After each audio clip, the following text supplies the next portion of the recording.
All right, so I put a lot of thought into this, and I gotta say, ever since I was a kid, I always had big dreams and aspirations. While a lot of y'all growing up wanted to be like Mike, I always had dreams to grow up and become a Jordan sneaker YouTuber, even before YouTube was invented. So I'm not gonna let a few of y'all stop my dreams. We're back with another Jordan update, so I need all my supporters to get behind this one. Make sure you guys smash the like button, and I promise next time I'll get my act together and I'll come proper with a good black and red Jordan Chicago Bulls fitted cap, you know, to match these Bred 4s, which we're starting to see all of these early reviews pop up. Shout out to my man Seth Fowler on the detailed look at these Jordan 4 Bred Reimagined, one of the hottest upcoming sneaker releases of the year. Joints got the entire sneaker game in a chokehold. And do you guys find it funny that we're starting to see all of these early reviews all pop up at the same time? Do you guys feel like it's a coincidence? Well, I'm sorry to break it to you guys, but ladies and gentlemen,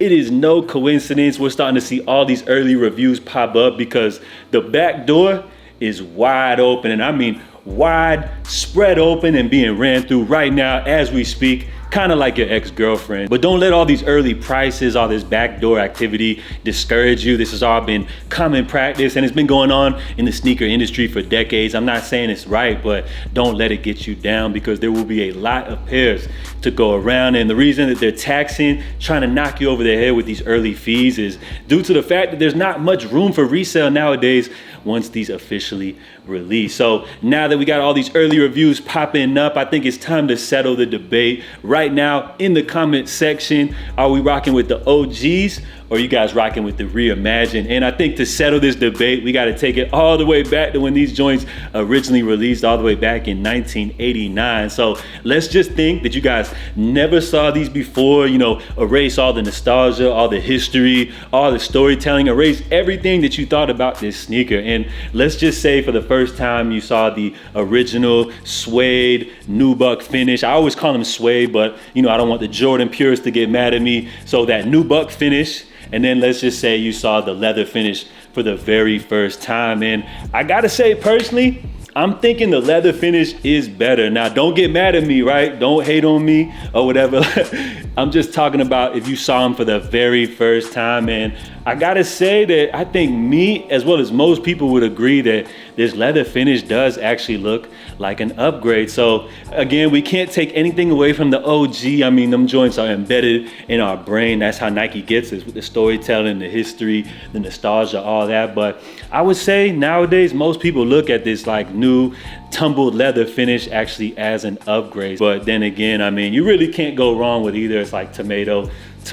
So these joints are definitely gonna be one of the hottest releases of the year. And as far as the Jordan 4 overall, I would say, like, alongside the militaries, and I mean, we do have those Fear 4s releasing, but I think this is probably gonna take the crown as best Jordan 4 release of the year. So there's also a lot of buzz and talk about the new mold and shape for these. You know, last year Jordan Brand introduced those SB4s, which apparently featured a brand new upgraded mold. You know, many people complain that a lot of these Jordan retros are uncomfortable, and rightfully so. These sneakers, some of them were actually designed all the way back in the 80s. So I feel like it was definitely time for an upgrade. So I actually watched Seth Fowler's review. I didn't hear him mention anything as far as like comfort or as far as the new mold goes. So can anybody confirm if these actually do feature the new mold? Apparently this was supposed to be the new standard for Jordan 4 retros moving forward. So I'm not really sure about it. I mean, honestly, I never really cared too much about comfort when it comes to sneakers. I feel like that's something more that I've actually, you know, leaned into more into my 30s, when, you know, you start to notice all these small things. So I don't know if this is actually confirmed to be true, that these Jordan 4 Breds feature the new mold, or is this just like something that Nike has kind of, you know, spread through the grapevine and has been spread by resellers, scalpers, and YouTubers, you know, just to make you feel like an upgrade? If anybody could answer that down below, I think that would be very helpful. So we're now just about a month away from the release, and of course, these joints will officially be dropping February 17th. So we got the Jordan 4 Bred Reimagined dropping as part of the NBA All-Star Weekend festivities. festivities. But if you want to secure your pair early, you guys can go ahead and pay that backdoor fee. I would suggest heading over to your local mom and pops retailer, your local boutique shop, or you may even find like a shady manager at your local Foot Locker, Finish Line, and just paying that little extra 100 on top of the retail price. Pay that little backdoor fee to get these joints early. You can impress everybody on the internet. You can impress all your local male friends, all that good stuff. But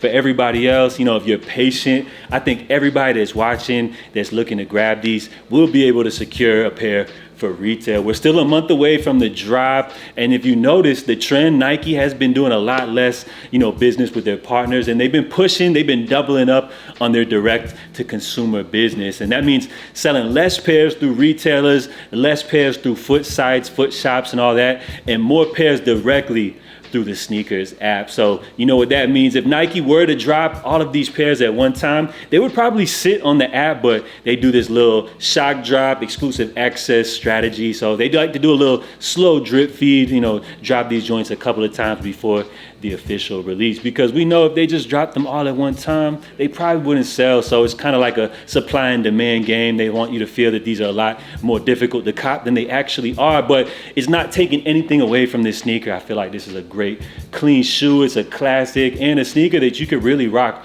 all year round and for the next few years or so. They'll just never get old. They're an all-time classic, to say the least. So be on the lookout for the shock drop. A lot of people were thinking that based off recent history as far as Jordan Reimagined releases, we were going to possibly get a shock drop maybe this week. No word from Nike just yet. We still have a couple of days left for the week, but if not, be on the lookout for the shock drop at any time. Exclusive access, all that good stuff. So of course you'll have a couple of good chances to grab these before they officially release coming up February 17th. And I really hate to see this. I hate to say this, I don't want anybody to get upset at me, but I'm gonna just call this right now, and I'm gonna have to say that these Jordan 4s, although they're the hottest sneaker, everybody wants to grab them, but JA is calling it right now, and these joints are bricks. And before y'all get all uptight and everything, I don't mean that they're not a hot sneaker. I feel like these are great. I praised them for the entire video. I'm just talking about as far as the secondary market goes. Nike knows what they're doing. They're gonna flood these joints, but they're gonna drop them slowly, and they're gonna really gauge the demand and everything. But by the time these joints drop, I'm calling it right now. I think retail's like what, 210, 215, I think one of y'all said.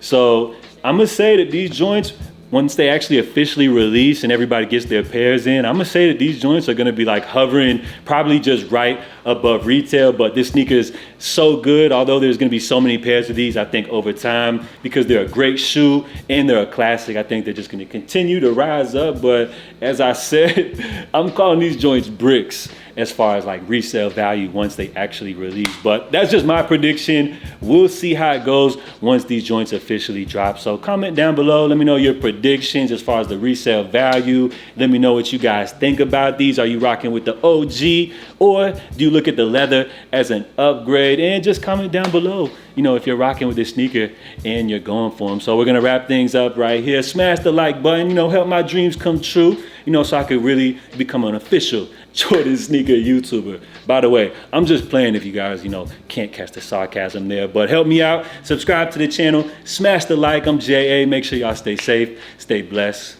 and I'm out, y'all. Catch y'all tomorrow. Love.